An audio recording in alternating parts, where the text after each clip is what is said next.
कक्षा 8वीं के सामान्य विज्ञान में हमने अभी देखा कि यौगिक के बारे में देखा, यौगिक के थोड़े से गुणधर्म देखे। अब हम लोग देख रहे हैं अणुसूत्र और संयोजकता कि अणुसूत्र किसे कहते हैं।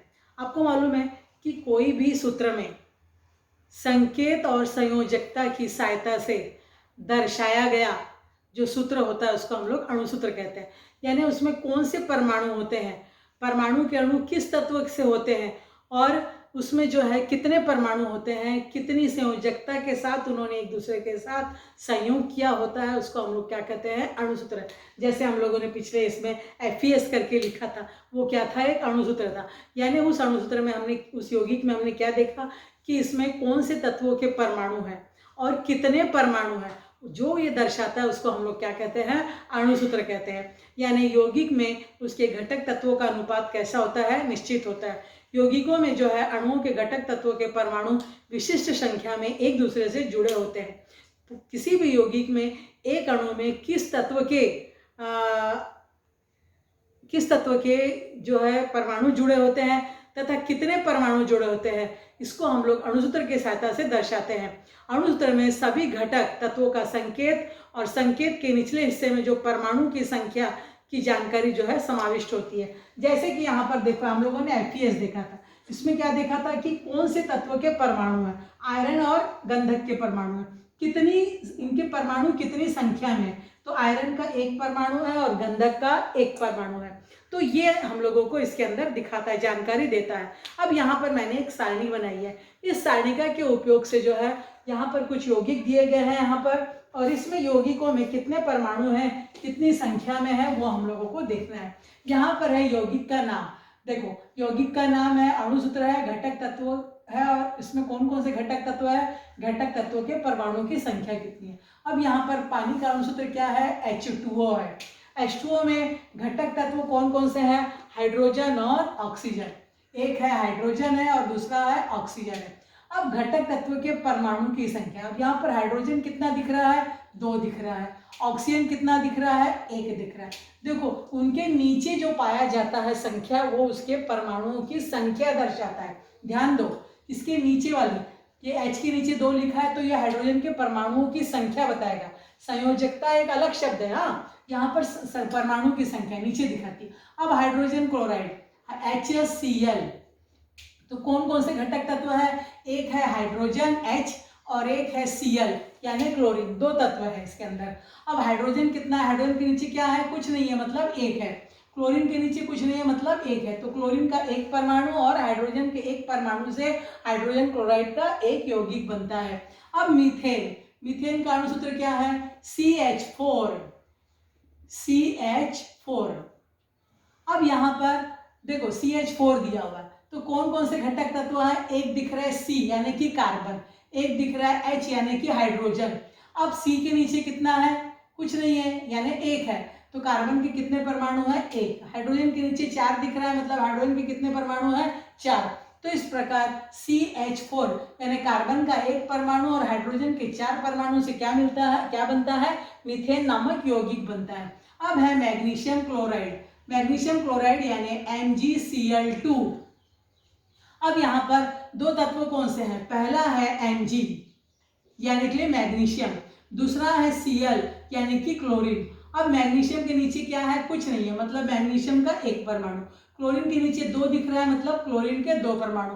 तो मैग्नीशियम का 1 परमाणु और क्लोरीन के 2 परमाणु से क्या बनता है, मैग्नीशियम क्लोराइड का एक यौगिक बनता है। तो यहाँ पर आपको पहचान गए यौगिकों, तो अणुसूत्र किसको कहते हैं, किसी भी यौगिक में पाए जाने वाले परमाणु कौन से हैं और कितनी संख्या में है, उसको हम लोग क्या कहते हैं, अणुसूत्र कहते हैं। समझ गए यहाँ पर। अब यहाँ पर और दिया हुआ है, क्या दिया हुआ है, अब इसके बाद में यानी अणुसूत्र में जो है अणु के विविध तत्वों के परमाणुओं की संख्या, उनका संबंध हम लोगों ने देखा। अब परमाणु एक दूसरे के साथ किसी रासायनिक बंध से जुड़े होते हैं। दूसरे परमाणु से रासायनिक बंध से जुड़ने की क्षमता प्रत्येक परमाणु का रासायनिक गुणधर्म होता है, और वो क्षमता जो है एक संख्या से दर्शाई जाती है। वो संख्या परमाणु की संयोजकता होती है। कोई भी परमाणु उसकी संयोजकता के बराबर रासायनिक बंध उस परमाणु के साथ बनाता है। यानी तत्वों की संयोजकता विविध यौगिकों में स्थिर होती है। तो हम लोग, आपको मालूम है संयोजकता हमने किसको कही थी, किसी भी एक तत्व की दूसरे तत्व के साथ संयोग करने की क्षमता को संयोजकता कहते हैं। तो अभी यहाँ पर देखो एक हम लोगों ने सारणी बनी है, इस सारणी में जो है विभिन्न प्रकार के यौगिक दिए गए हैं और इस यौगिकों में क्या है, उनकी संयोजकता हमको दर्शानी है। अभी देखो यहाँ पर दिया हुआ है यौगिकों की अणुसूत्र। अभी तक हमने क्या देखा, परमाणुओं की संख्या। अब हम लोग देखेंगे संयोजकता, यानी प्रत्येक अणुसूत्र में, अभी जैसे ये जो अणुसूत्र है, इस अणुसूत्र में ये दोनों के बीच में एक रासायनिक बंध है और ये रासायनिक बंध उनकी संयोजकता के कारण है, यानी प्रत्येक तत्व की दूसरे तत्व के साथ संयोग करने की क्षमता होती है जिससे यौगिक का निर्माण होता है। तो इस तत्व में हम लोग संयोजकता निकालेंगे। संयोजकता,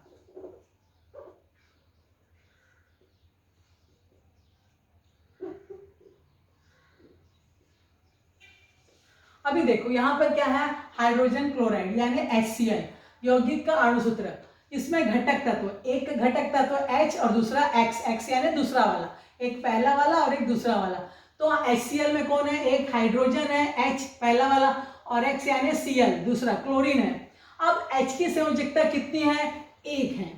क्लोरीन की संयोजकता H के ने X के साथ बनाए कुल बंधों की संख्या एक है, यानी X की संयोजकता कितनी है, एक, यानी क्लोरीन की संयोजकता कितनी है, एक है। अब यहाँ पर पानी, पानी है यहाँ पर हाइड्रोजन और ऑक्सीजन से मिलकर बना है, H और O से मिलकर बना है। अब H की संयोजकता कितनी है, अभी H की संयोजकता यहाँ पर कितनी दिख रही है हम लोगों को, एक। अब आप बोलोगे H के नीचे दो लिखा है तो दो होना चाहिए, नहीं, नीचे क्या था, मैंने अभी यहाँ क्या बताया था, जो नीचे जो रहता है वो क्या होता है, उस परमाणु की संख्या होती है। समझ गए, संयोजकता कैसे दिखते हैं, क्रॉस में दिखते हैं, यानी इसकी संयोजकता इसके पास होती है, इसकी संयोजकता इसके पास होती है। बात समझ गई। जैसे ये H2O है तो H2O में H की संयोजकता एक है, ऑक्सीजन की दो है, ये O इसकी इसके पास गई, इसकी इसके पास जाती है, क्रॉस में संयोजकता देखते हैं। तो यहाँ पर हाइड्रोजन की संयोजकता कितनी हो जाएगी, यानी दूसरे हाइड्रोजन की संयोजकता एक, ऑक्सीजन की संयोजकता इसके पास है तो ऑक्सीजन की संयोजकता हो जाएगी दो, मतलब O की संयोजकता कितनी है, दो। अब आपको मालूम है ऑक्सीजन हमने पढ़ा था जिसका परमाणु क्रमांक 8 था, पहली कक्षा में 2 इलेक्ट्रॉन, दूसरी कक्षा में 6 इलेक्ट्रॉन। इसको अपना अष्टक पूरा करने के लिए कितने इलेक्ट्रॉनों की जरूरत होती है, 2 इलेक्ट्रॉनों की जरूरत होती है। तो इसलिए 2 इलेक्ट्रॉन किसी से लेता है, इसलिए इसकी संयोजकता क्या हो जाती है, 2 हो जाती है। समझ गए, तो यहाँ पर +2 हो जाते हैं, इलेक्ट्रॉन ले रहा है इसलिए यहाँ पर क्या हो जाता है, 2 ऋण लग जाता है यहाँ पर, तो इसलिए ऑक्सीजन की संयोजकता क्या है, 2। अब यहाँ पर देखो H2S, H2S में कौन कौन से घटक तत्व है, एक है H और दूसरा है S। अब यहाँ पर H की संयोजकता क्या है, एक। मैंने क्या बोला, हमेशा संयोजकता इसकी संयोजकता इसके पास होगी, इसकी संयोजकता इसके पास होगी।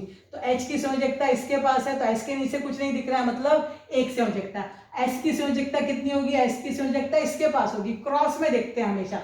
देखो H2S यानी H की संयोजकता एक, S की संयोजकता दो, इसकी संयोजकता इसके पास गई, इसकी संयोजकता इसके पास।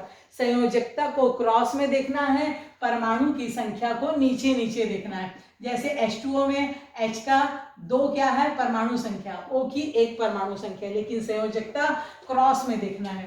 तो यहाँ पर S की संयोजकता कितनी हो गई, 2, मतलब X की संयोजकता हो गई 2। तो आपको मालूम है गंधक का हमने देखा था 16 उसका परमाणु क्रमांक था, पहली कक्षा में 2, दूसरे में 8, तीसरे में 6। इसको अष्टक पूरा करने के लिए 2 इलेक्ट्रॉन चाहिए, इसलिए 2 इलेक्ट्रॉन की आवश्यकता होती है, इसलिए इसकी संयोजकता अंतिम कक्षा में, अंतिम कक्षा का इलेक्ट्रॉन क्या होता है, संयोजकता इलेक्ट्रॉन होता है, वो अपने इलेक्ट्रॉन लेता है या देता है। तो यहाँ पर गंधक ले रहा है 2 इलेक्ट्रॉन, अष्टक पूरा करने के लिए हाइड्रोजन के साथ उसने दोस्ती किया और अपना यौगिक बनाया, इसलिए इसकी संयोजकता क्या है, 2। अब है NH3 अमोनिया। अमोनिया में घटक तत्व कौन सा है, एक नाइट्रोजन है, दूसरा हाइड्रोजन है। अब नाइट्रोजन की संयोजकता, अभी देखो यहाँ पर पहला है H घटक, है ना, तो यहाँ पर दिख रहा है हम लोगों को नाइट्रोजन और हाइड्रोजन। तो N कितना है, यहाँ पर H की संयोजकता लिखा है, तो H की संयोजकता कितनी है, 1। हाइड्रोजन कितना है, यहाँ पर 1 है, और नाइट्रोजन कितना है, 3 है ना, और इसलिए नाइट्रोजन की संयोजकता क्या हो गई, 3। आपको मालूम है नाइट्रोजन का परमाणु क्रमांक कितना था, 14। यानी पहली कक्षा में 2, 14 उसका क्या था, परमाणु क्रमांक था, परमाणु भार था, परमाणु द्रव्यमानांक था।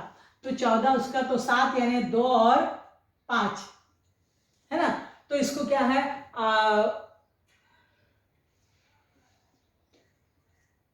2, 8, 10, 4। तो इसको अपनी अष्टक पूरा करने,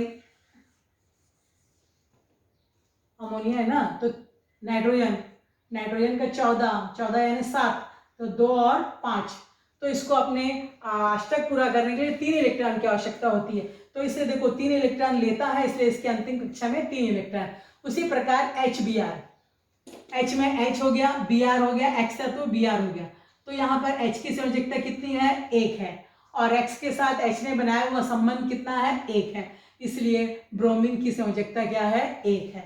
उसके बाद देखो HI, यहाँ पर हाइड्रोजन कितना, हाइड्रोजन और आयोडीन 2 तत्व है। अब क्रॉस में देखेंगे, हाइड्रोजन की संयोजकता 1 है, आयोडीन की संयोजकता भी 1 है, और इसलिए यहाँ पर ये 1।